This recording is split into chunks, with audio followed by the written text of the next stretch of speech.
Good morning students. हम fuel heat के ऊपर चैप्टर पढ़ रहे हैं और आज हम पढ़ेंगे फ्यूल के बारे में। What is a fuel?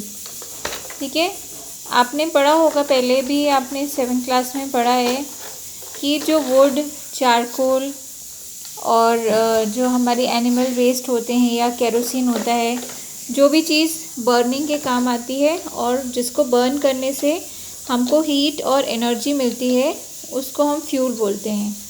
A good fuel is one that is readily available. It is cheap. It is easily burns in air at a moderate speed and produces large amount of heat. तो अच्छा fuel वो होता है जो cheap हो। ना अगर कोई फ्यूल बहुत जल्दी बर्न हो जाए और उसकी हीट को हम यूज़ भी ना कर पाएँ तो it is not a good fuel. तो फ्यूल वो होता है जो धीरे धीरे जलता रहे और it produces large amount of heat, अच्छे से प्रोड्यूस करे वो, and then it does not leave any residues. जो फ्यूल ज़्यादा कचरा नहीं छोड़ते हैं उनको एक अच्छा फ्यूल माना जाता है। There is probably no fuel that is considered to be an ideal fuel. तो आइडियल फ्यूल जैसा तो कुछ भी नहीं होता है, मतलब कोई फ्यूल ऐसा नहीं है जो बिल्कुल परफेक्टली आइडियल हो। हर फ्यूल में कुछ ना कुछ रेसिड्यूज बचते ही हैं। Fuel differ in their cost, sometimes it is cheaper then others. Now fuel efficiency क्या होती है? नाउ जैसे आपका एलपीजी गैस है, ठीक है, आपने एलपीजी गैस को देखा होगा कि हम घर में यूज़ करते हैं। ओके, नाउ अगर आपको काउडंग और एलपीजी गैस, ये दो चीज़ें दी जाए तो दोनों में से कौन सा फ्यूल है जो ज़्यादा एनर्जी प्रोड्यूस करता है और इसमें जो उसका हीट है वो ज़्यादा, मतलब इसका जो हीट है वो ज़्यादा होता है।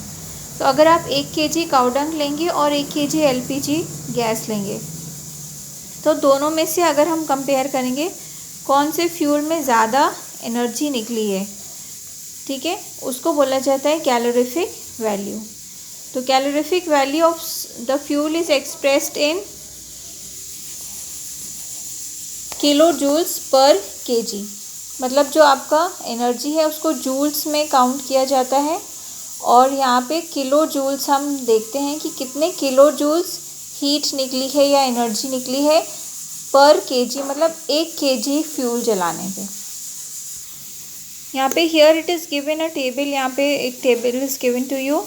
यहाँ पे calorific value of the fuel is given. जैसे what is the calorific value of cow dung? 6000 to 8000 per kilo joules per KG. Wood की इतनी है, जो कोल है, petroleum, kerosene, everything is given to you.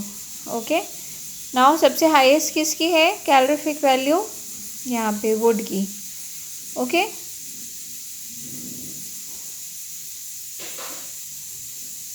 Sorry, methane, LPG gas, methane and CNG gas. Okay, and सबसे ज़्यादा है hydrogen की, but यहाँ पे हम hydrogen we don't use in domestic purposes, या तो कोई भी हम domestic, this is used in only laboratories and industries. Okay, burning of fuel leads to harmful products. If you are burning fuel, कोई भी फ्यूल आप बर्न करते हैं, wood, coal, petroleum, it releases unburned carbon particles. तो उसमें से आपने देखा होगा कि बहुत ब्लैक करके पार्टिकल्स निकलते हैं, हवा में उड़ते हैं, या तो बर्न करने के बाद जब आप आग ठंडी हो जाती तब उसमें देखते हैं।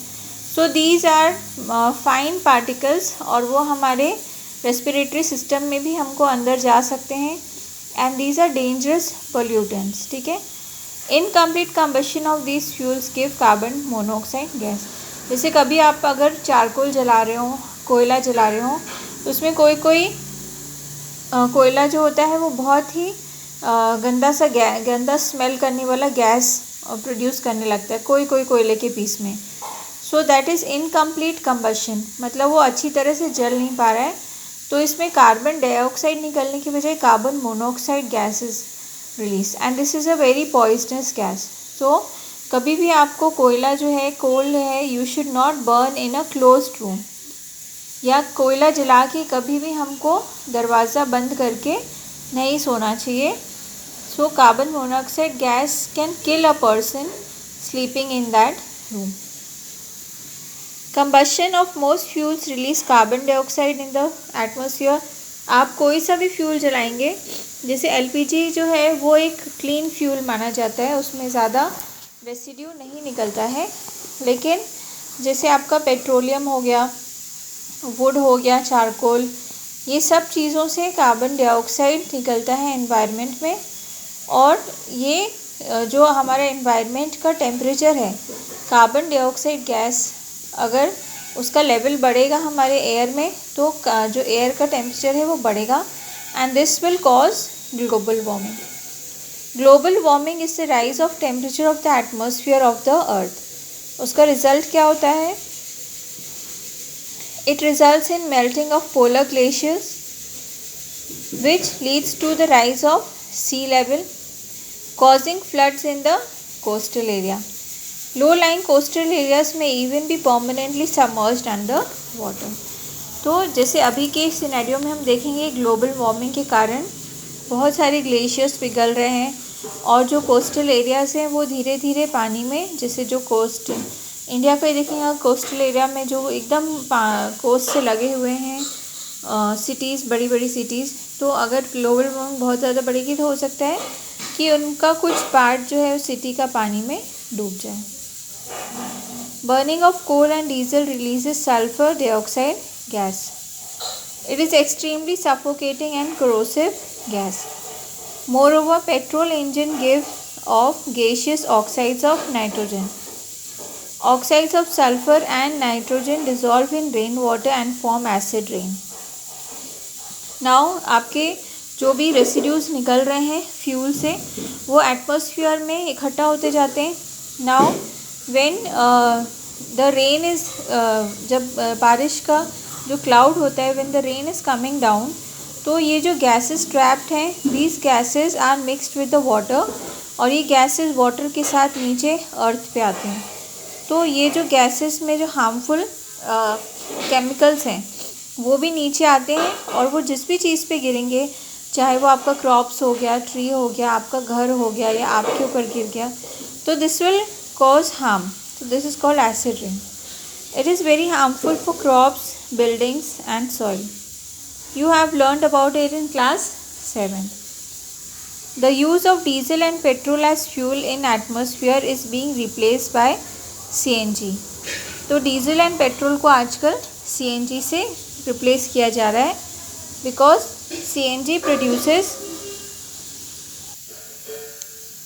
सो CNG गैस से रिप्लेस किया जा रहा है डीजल एंड पेट्रोल को। हालांकि हमारे सिटी में CNG गैस इतना अवेलेबल नहीं है। सो CNG गैस थोड़ा सा कम हार्मफुल है, और इन दोनों की अपेक्षा CNG गैस कम हार्मफुल है, और वो एक क्लीनर फ्यूल है, मतलब उसमें ज़्यादा रेसिड्यू नहीं बचता है, एटमॉस्फेयर को ज़्यादा पोल्यूट नहीं करता है। So this is being replaced, and इससे क्या होगा कि हमारा जो ग्लोबल वार्मिंग है वो थोड़ा सा रिड्यूस होगी। So student, this finishes your lesson, or next we will do the question answers tomorrow.